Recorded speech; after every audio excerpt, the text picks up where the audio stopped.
Hi there, and welcome back to Entrepreneurship 101. This is episode 12, and today we're going to be talking about the business model canvas. Now, many of you out there might actually not be aware of what a business model canvas is. You actually probably have heard of a business plan. But recently, there's been a movement away from the static and classic business plan and more towards the business model canvas.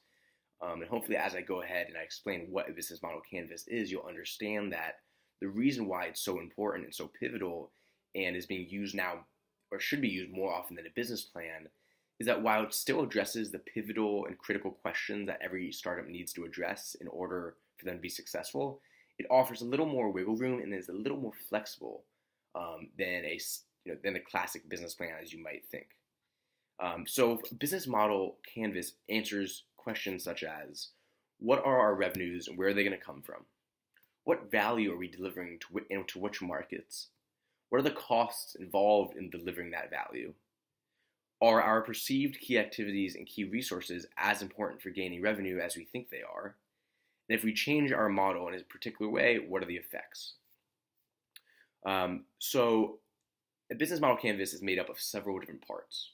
You have customer segments, you have revenue streams, you have cost structure, customer relationships, channels, value propositions, key activities, key resources, and key partners. Now don't worry, that's a lot. I'm going to walk you through each one. And I'm going to walk you through each one using an example. The example of Nextpresso, which is a company that creates espresso machines. The idea being that they deliver you the experience of having a great cup of coffee at your home or in your office. So that's their niche, and that's what they're going for, and that's their concept. So using this Nextpresso, right, the company that creates these coffee machines, these espresso machines, let's quickly walk through these different set parts of the business model canvas and talk, quickly to each one. So let's start with customer segments.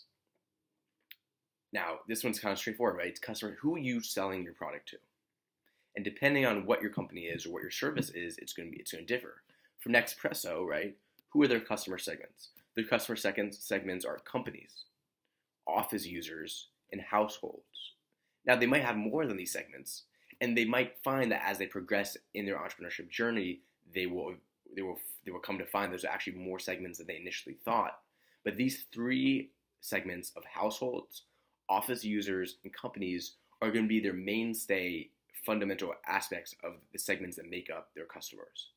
And so defining this and putting this in its own area of customer segments is really helpful as they move forward and proceed in terms of coming up with their marketing strategy and how best they feel they should come to market.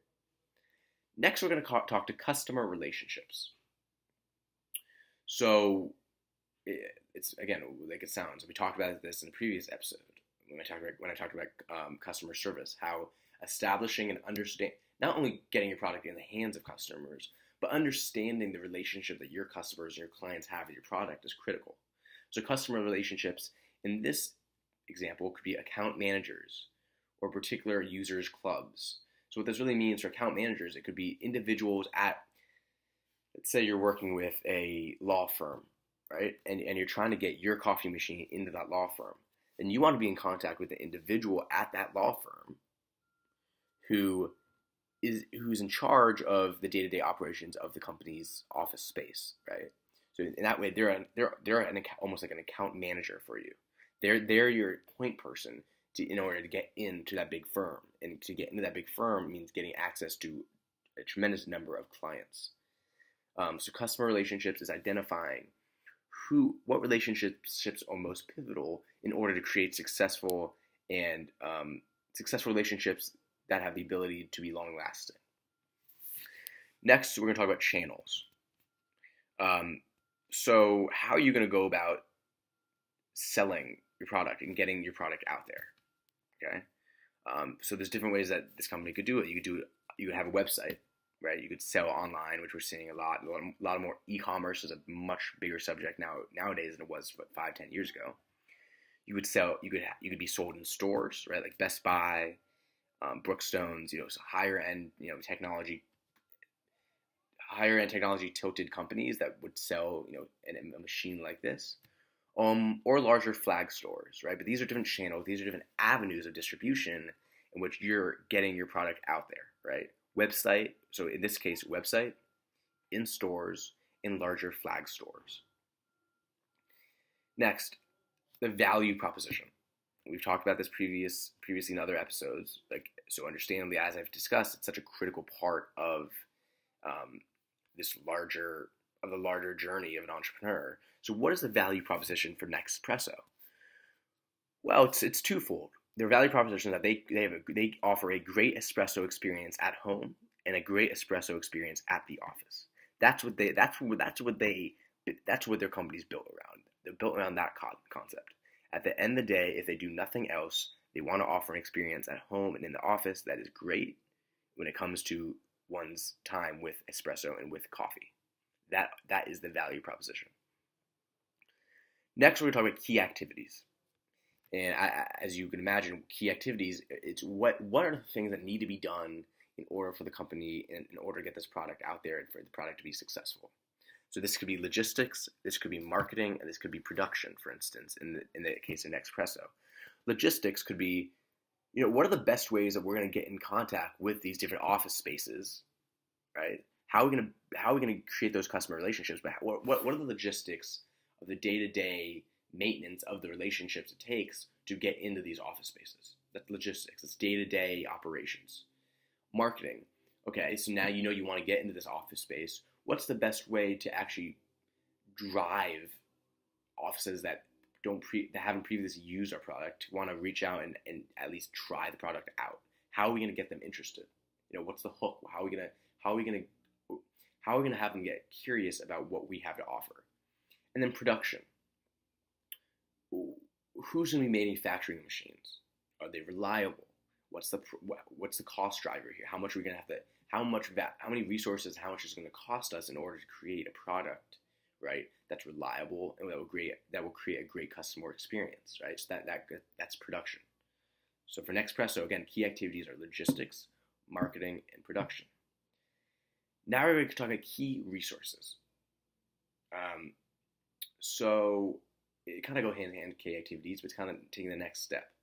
So key resources could be a patent, right? If you come up, now as we discussed in previous episodes, patents aren't for everyone, but in some cases it's the best thing you do. If you're a machine, you need to understand that there is downsides to your patent, right? When you have a patent, it's now public. Whatever you patented becomes public knowledge. But with that being said, if you understand that risk, if you think it's the right move, then a patent is a good example of a key resource, right? You come up with a technology that creates an espresso unlike anything out there, and you patent it. That offers a lot of value to your company. That's a key resource for you. Let's say a famous actor, right, reaches out to you and says, you know what, I adore Nextpresso. I adore the machine. I adore the product, the espresso that it makes. Let's make a deal. If you pay me X amount of money, I'll be a spokesperson for your company. That famous person now has become a key resource for your company.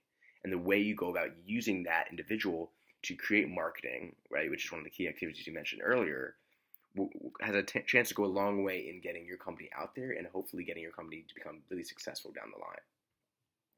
So again, depending on the company, it varies, but key resources for Nextpresso could be a particular famous spokesperson. It could be a patent. For other companies, it could be anything from a really pivotal relationship, right? So going off of, and that's a perfect transition, right? So that's key resources. Now, pivotal relationships goes into the next subject, the next aspect of the business model canvas, which is key partners. So key partners for Nextpresso would be device manufacturers and local companies.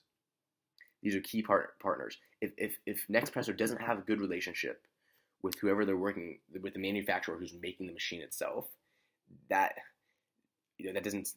not a good sign in terms of their chances of being successful moving forward. But other examples, right? If you're creating an app, key partnership. If you're contracting the actual coding development work of the app itself, a key partnership is your relationship with that developer, right?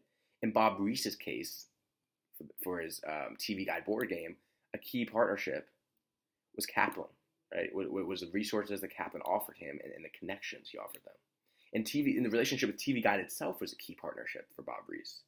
So key partnerships can go a long way in allowing yourself to quickly bolster quickly allow yourself to really hop on the scene and get the word out there about your product.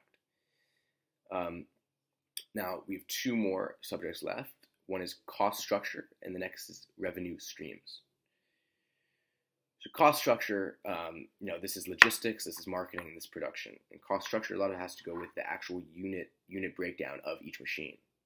So how much does it cost you, right, to actually make the machine in comparison to how much you're selling it for?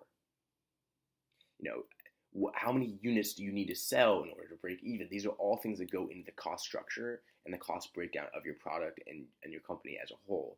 And if you don't have a good understanding of this, it's hard to truly be able to understand. It's hard to really understand how you're going to best move forward and really the bottom line, create large profit from your product. Right? You need to understand the cost structure, what goes into the actual manufacturing of your espresso machine in order to know how much you're going to sell it for. Right? What discounts are you able to offer while still making a profit? These are all things that are critical. And lastly, we're going to talk about revenue streams. So revenue streams for Nextpresso are home machines, office machines, office cups, home cups. So revenue streams are ways in which you're going to generate revenue, right? For an app, right? For an app that let's say you're an app that's free in the app market. A revenue stream might not, right? You're not making money when people are downloading your app. So a revenue stream might be advertising. You might be making money not from actual users downloading the app, but in the sense that when the users download the app and use the app, they're being exposed to advertisers on the app, and you are actually making money from advertisers paying you to put their banner ad or whatever it may be on the app itself. So revenue streams, like these other categories of the business model canvas, depend very much on the product or service that you're dealing with. Right? It's going to vary, but it's just as important no matter what service or product you're offering. So another example of a revenue stream would be, let's see, cell phones, right? A revenue stream is going to be how you generate revenue. Are you going to be charging less money per month, but charge more for texts, for instance? Charge more for the individual offers and apps that are offered when you sign up to be part of Verizon, or opposite? Are you going to let all those small details in terms of text messaging and apps offered on the service? Are you going to allow that to be free, but are you going to charge more money up front per month? Again, these are all different ideas how you're going to generate revenue, but they're critical to understanding, again, cost structure and how you're going to eventually how you're going to eventually make enough profit to make it worthwhile the effort you put into the company in the first place. So once again, that's all for this episode. I can't stress enough how critical creating a business model canvas is if you really intend on going on this entrepreneurship journey. A business model allows you the flexibility, right, of changing things and moving things around, but it's very clear cut and it's an organized way of hitting upon the key aspects that you're going to have to answer at some point in your process in order to be successful. It also allows for communication between co-founders and even employees to be very fluid and very upfront. And as we've discussed in other episodes, that's really critical. Creating a really fluid communication between co-founders and between workmates is a must if you're going to have a successful company. Having a business model canvas allows for that type of communication because everything that is critical to the company is right there and it's organized. Oh, you're wondering how we're going to make money this month? Well, why don't you go ahead and check out the revenue stream, right?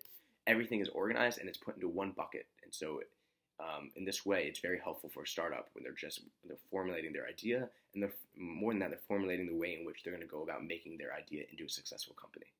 So thank you. That is all for episode 12.